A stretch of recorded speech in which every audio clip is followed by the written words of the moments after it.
Hello everyone, I am CA Manas Arora और मैं CA intermediate को advance accounts and financial management का सब्जेक्ट पढ़ाता हूँ।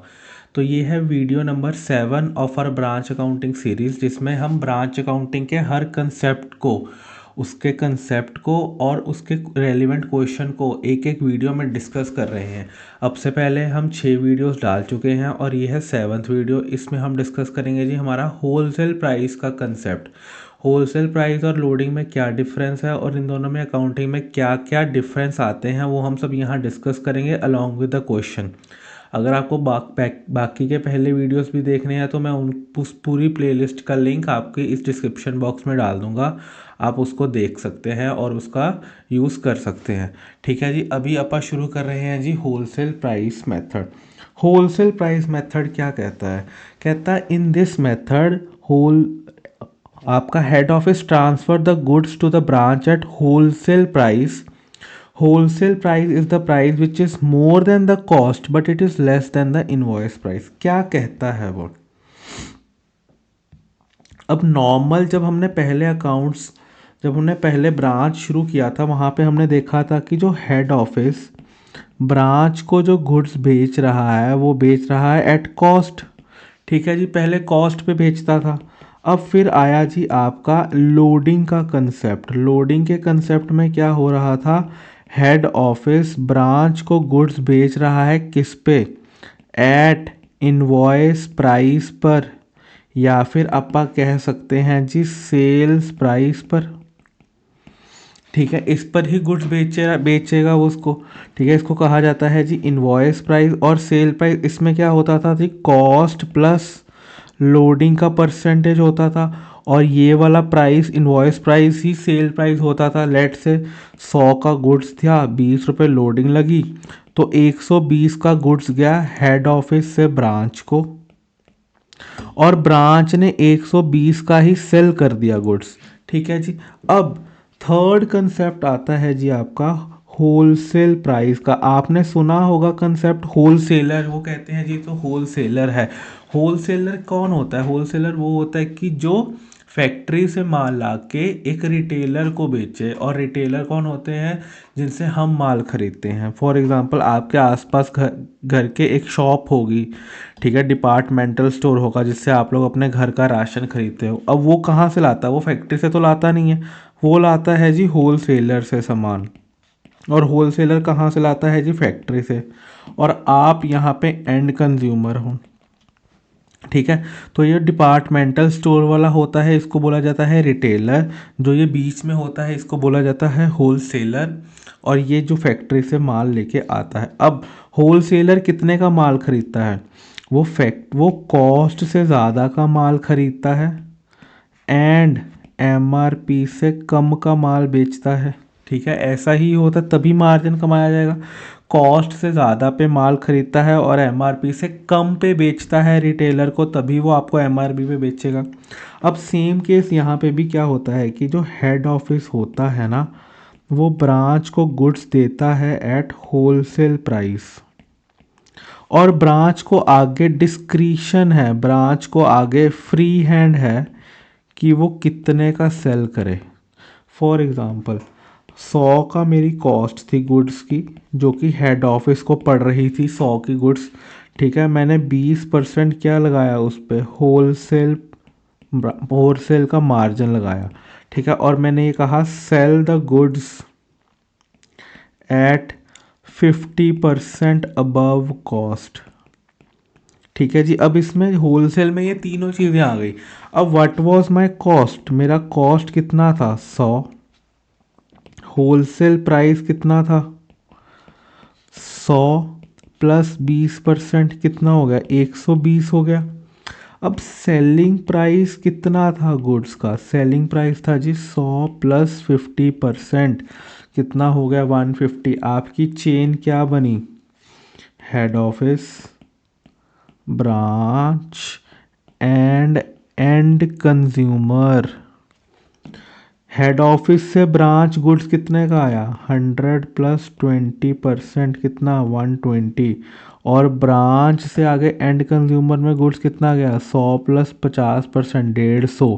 यहाँ गुड्स 120 का आया और यहाँ 150 का बिक रहा है। तो जो हेड ऑफिस बुक्स बनाता है वो तो यही बुक्स बनाता है।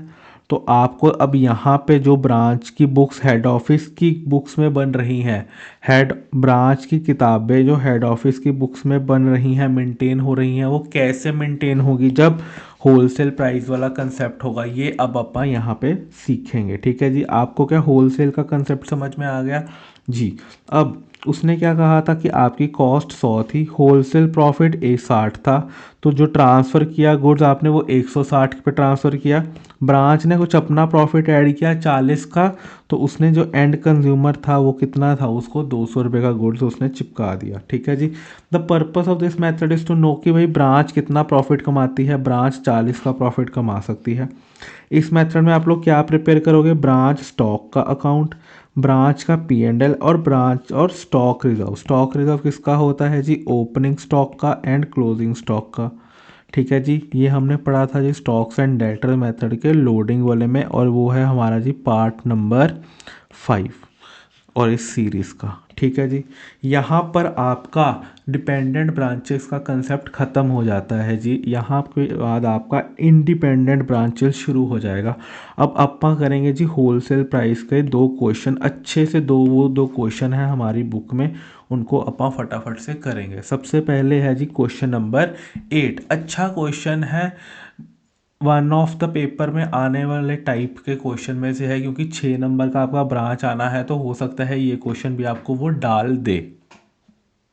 इस क्वेश्चन में वो क्या कहता है? वो क्या कहता है जी, देखो कहता है जम्मू की ब्रांच है, following is the information of a Jammu branch of a best new Delhi.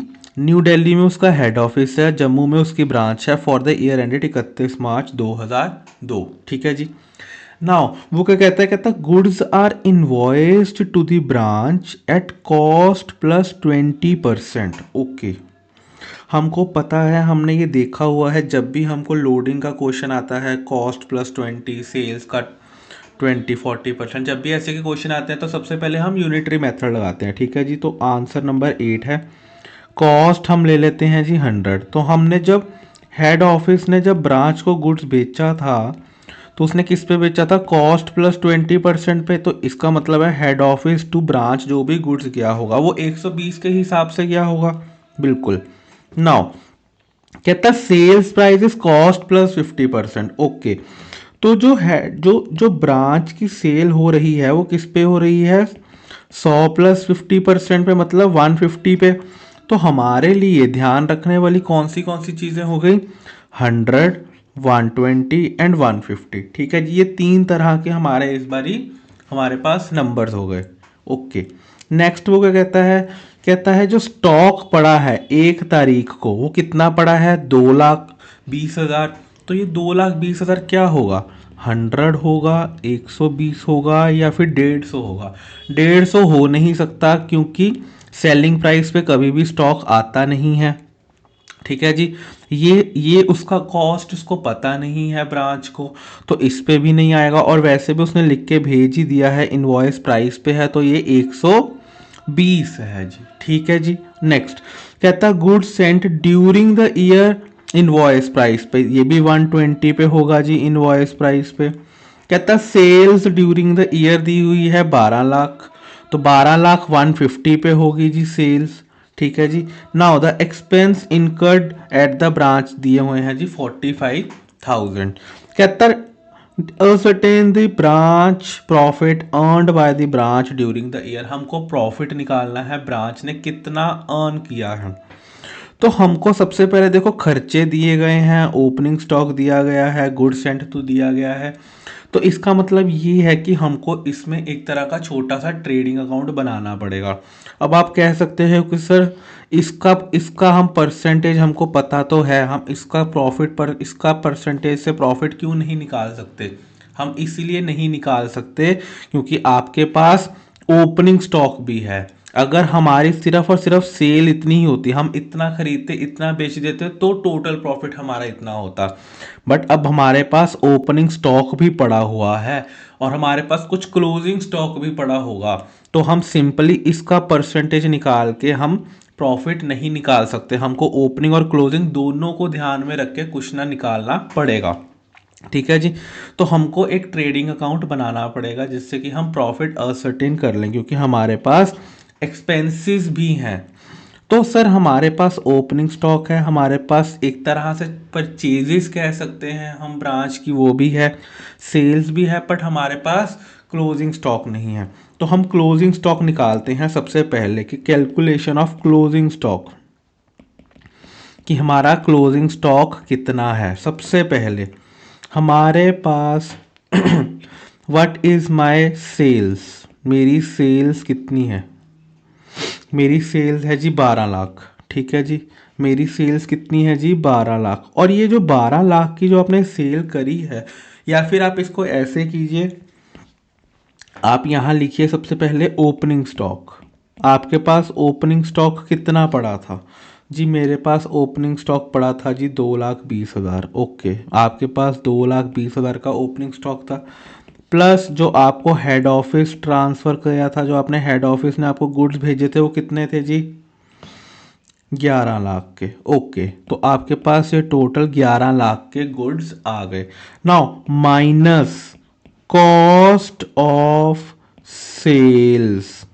Cost of sales का क्या मतलब है, जो हमने 12 लाख की सेल करी है ना, वो कितने पे करी है, वो हमने करी है जी 150 पे। तो ये अपन इसको डिवाइड कर देंगे 150 पे, और इसको किससे मल्टीप्लाई करेंगे जी 120 से। क्योंकि मैं ये किसके लिए निकाल रहा हूँ, ये मैं ब्रांच के लिए निकाल रहा हूँ। ब्रांच के पास जो ओपनिंग स्टॉक है ये कितने पे पड़ा है, ये 120 पे है, ये 100 पे तो नहीं है। और ये भी 120 पे है, ये भी 100 पर तो नहीं है। ठीक है जी। अब हमको जो हमारी सेल्स हुई हुई हैं, जो ये हमारी ये सेल हुई हुई है 12 लाख की, वो 150 पर हो रखी है। तो हमको इस 150 को 120 पर लाना होगा, ताकि मैं अपना क्लोजिंग स्टॉक जो कि 120 पे निकाल लूं। तो मेरे को इसको भी 120 पे लाना होगा। मैंने यहाँ पे कॉस्ट लिखा है, इसका मतलब कॉस्ट का मतलब ये 100 की कॉस्ट नहीं है, क्योंकि ये 100 की कॉस्ट तो हेड ऑफिस की है। मैं ब्रांच की कॉस्ट की बात कर रहा हूँ, और ब्रांच की कॉस्ट तो 120 है। तो प्लीज़ इस चीज़ को थोड़ा ध्यान रखना कि ऐसा कॉस्ट लिखने का मतलब ये नहीं है आपको सीधा 100 पे चले जाना है। आपको कॉस्ट का लिखने का मतलब है कि आपको ब्रांच की कॉस्ट जो कि 120 है, आपको उसमें लेके आना है। ठीक है जी। अगर मैं अब इसको कैलकुलेट करूं तो ये कितना हो जाएगा जी, 12 लाख डिवाइडेड बाय 150 इंटू 120, कितना हो गया जी 9,60,000। तो अब मेरा क्लोजिंग स्टॉक इसमें से निकल आएगा। मेरा क्लोजिंग स्टॉक कितना निकल के आता है जी, 2,20,000 plus 11 lakh minus 9,60,000, 3,60,000 is my closing stock. ये मेरा क्लोजिंग स्टॉक निकल आया। और अब इसके बाद मैं क्या करूँगा, मैं सिंपली एक P&L बनाऊँगा, छोटा सा ट्रेडिंग P&L बनाऊँगा, और उसमें मैं सारा कुछ डाल दूँगा। क्या मेरे पास ओपनिंग स्टॉक है जी, मेरे पास 2,20,000 का ओपनिंग स्टॉक है, बिल्कुल है जी। क्या मेरे पास गुड्स रिसेंट टू ब्रांच है जी 11 लाख, जी मेरे पास बिल्कुल 11 लाख है। क्या मेरे पास एक्सपेंसेस हैं जी, मेरे पास बिल्कुल एक्सपेंसेस हैं। क्या मेरे पास सेल का अमाउंट है, मेरे पास बिल्कुल सेल का अमाउंट है। और मैंने यहाँ पे 3,60,000 का अपना क्लोजिंग स्टॉक निकाला है, तो मैं क्लोजिंग स्टॉक भी यहाँ पे डाल दूंगा। तो क्या मेरा ब्रांच का प्रॉफिट निकल आएगा जी 1,95,000, बिल्कुल मेरा ब्रांच का मेरा प्रॉफिट निकल आएगा इससे। ठीक है जी। अब क्या, अब उसने सेकंड चीज हमको क्या बोली थी, कहता branch stock reserve in respect of unrealised profit. हमने स्टॉक एंड डेटर्स मेथड में पढ़ा था कि जो भी आपका स्टॉक रिजर्व होता है वो हमेशा ओपनिंग या क्लोजिंग का ही होता है। और अब उसने हमको स्टॉक रिजर्व निकालने को बोला है फॉर अनरियलाइज्ड प्रॉफिट। आपका अनरियलाइज्ड प्रॉफिट किस में छुपा हुआ होगा, आपका अनरियलाइज्ड प्रॉफिट छुपा हुआ होगा जी क्लोजिंग स्टॉक में, क्योंकि ओपनिंग स्टॉक में तो कोई अनरियलाइज्ड प्रॉफिट होगा नहीं। ओपनिंग स्टॉक तो आप लोगों ने बेच दिया, उसमें जो भी प्रॉफिट का एलिमेंट होगा वो तो आपने रियलाइज कर लिया। आपने क्या रियलाइज नहीं किया, आपने क्या रियलाइज नहीं किया जी, क्लोजिंग स्टॉक का प्रॉफिट। तो हमारा क्लोजिंग स्टॉक कितना था, हमारा क्लोजिंग स्टॉक कितना था जी 3,60,000। ठीक है। अब इसमें हमको अनरियलाइज्ड प्रॉफिट का एलिमेंट निकालना है, जो कि क्या है, ये हमको पता है, ये जो 3,60,000 था ये कितने पे था, ये 120 पे था। और अब हमको निकालना है एक्चुअल अनरियलाइज्ड प्रॉफिट, जो कि है ये वाला। हमको ये 120 पे दिया हुआ है, तो हमको ये 100 पे निकालना ही पड़ेगा। ये कितना आ जाएगा,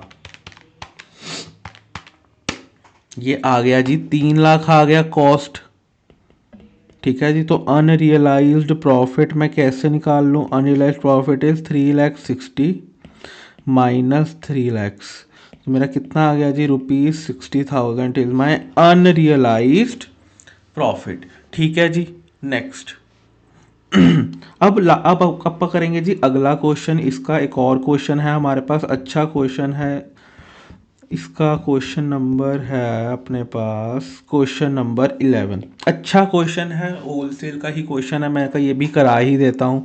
इसमें क्या बोलता है, वो कहता जी messrs Rahul operates a number of retail outlets to which goods are invoiced at wholesale price which is the cost plus 25%। तो मैं यही लिख लेता हूँ, हमारे पास कॉस्ट कितनी है जी, 100। ठीक है। इनवॉइस प्राइस कितना है, कॉस्ट प्लस 25%, तो क्या मैं इसको 125 लिख दूं जी। These outlet sell the goods at retail price which is wholesale price plus 20%। Oh my god. Question number 11, हमारे पास कॉस्ट कितनी थी जी, 100। ठीक है जी। अब उसने इनवॉइस प्राइस कितना दिया हुआ था, 100 प्लस 25% पे उसने इनवॉइस प्राइस दिया हुआ था 125। अब सेलिंग प्राइस इंपॉर्टेंट, पहले सेलिंग प्राइस जो इस क्वेश्चन में हमारे पास सेलिंग प्राइस क्या था, वो कॉस्ट का 50% था। अब ये होलसेल प्राइस पे उसने कहा wholesale price plus 20%। Wholesale price कितना है, 125 प्लस 20%, मेरा कितना हो गया जी सेलिंग प्राइस, मेरा सेलिंग प्राइस हो गया 125 प्लस 20%, कितना हो गया जी, 150 का मेरा सेलिंग प्राइस हो जाता है इसमें। ठीक है जी। आपको जब भी क्वेश्चन करना है, आपको ये 3 चीज़ें अगर आप निकाल लेते हो लोडिंग के क्वेश्चन में, होलसेल के क्वेश्चन में, तो आपका आधा question you are done it with. तो आप इसको आधे क्वेश्चन को बड़े आराम से सॉल्व कर लोगे अपने। नेक्स्ट कहता इंफॉर्मेशन दी गई है, ये आपको निकालना कि आपको बनाना क्या है। कहता outlet stock account, P&L account and stock reserve का अपने को अकाउंट बनाना है। ठीक है जी। उसने हमको ओपनिंग स्टॉक दिया हुआ है। अब ये ओपनिंग स्टॉक जो उसने हमको दिया है ये किस पे होगा, 100 पे, 125 पे या 150 पे। सर 150 पे हो नहीं सकता क्योंकि सेल प्राइस पे क्लोजिंग स्टॉक होता नहीं है। 100 पे हो नहीं सकता क्योंकि ये ब्रांच को तो कॉस्ट के बारे में पता ही नहीं है, ब्रांच के लिए तो सब करता धरता क्या है, वो 125 ही है, तो ये भी 125 ही होगा। Goods invoiced to the outlet, ये भी 125 पे ही हुए होंगे क्योंकि वो 125 पे ही इनवॉइस करता है। Gross profit made by the outlet दिया हुआ है, ग्रॉस प्रॉफिट कितना बना है आउटलेट ने वो हमको दिया हुआ है। अब ये जो ग्रॉस प्रॉफिट आपको दिया हुआ है ये क्या दिया हुआ है, ब्रांच कितना ग्रॉस प्रॉफिट बना रहा है, ब्रांच का प्रॉफिट कितना है, ब्रांच कितने पे सेल कर रहा है, ब्रांच 150 पर सेल कर रहा है, ब्रांच कितने पे खरीद रहा है, ब्रांच 125 पे खरीद रहा है। तो मतलब ब्रांच का जो जीपी होता है वो सिर्फ 25 ही होता है जी। तो ये जो 25 है ना, यही आपको यहाँ पे दे रखा है। ठीक है जी। गुड्स लॉस्ट बाय फायर हुए हैं कुछ, बट वो उसने हमको दिया नहीं है। उसने आपको क्लोजिंग स्टॉक दिया हुआ है जो भी 125 पर ही होगा, और उसने आपको एक्सपेंसेस दिए हुए हैं। अब आपको एक चीज इसमें नहीं दी गई, वो क्या है जी, आपको सेल्स नहीं दी गई। तो हमको सबसे पहले सेल्स निकालनी होंगी। सेल्स कितने पे है हमारी, सेल्स 150 पे है हमारी, पर उसने हमको ग्रॉस प्रॉफिट दे दिया है, उसने आपको ग्रॉस प्रॉफिट कहा कि ये तो 25 है।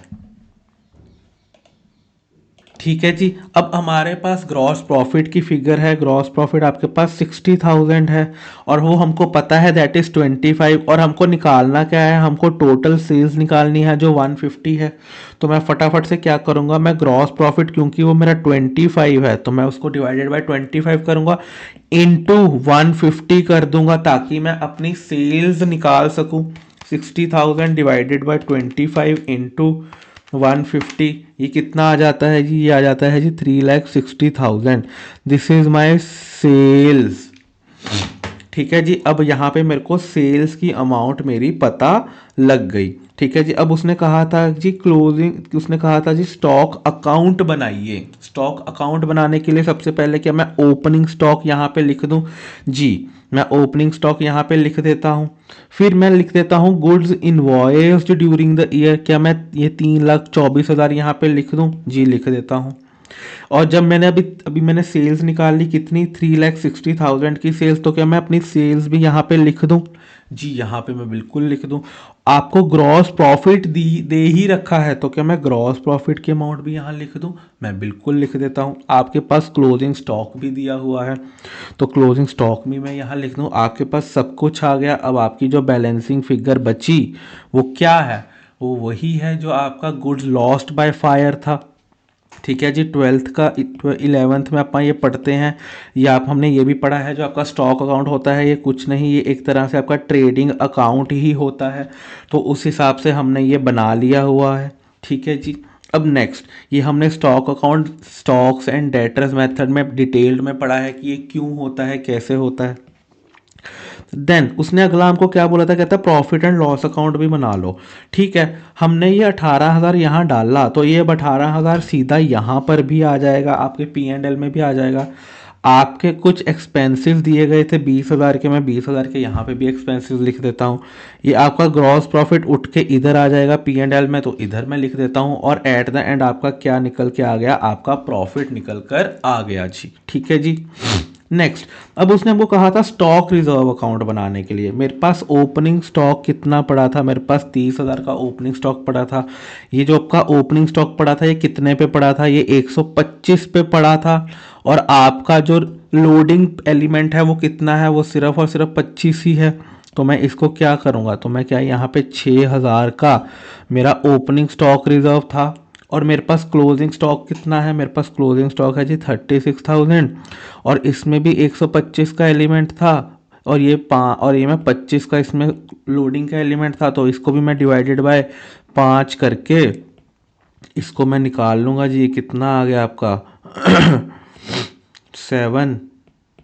36,000 डिवाइडेड बाय 5 कितना आ गया जी? 70,200।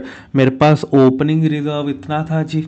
मेरे पास opening stock reserve 6,000, closing stock reserve 76,000 और 7,200। तो मैं यहाँ पर ये दोनों चीज़ें भी निकाल के इनको दिखा दूंगा जी। ठीक है जी, ये आपका हो जाता है जी क्या, ये आपका यहाँ पे होलसेल प्राइस का कंसेप्ट ख़त्म हो जाता है जी।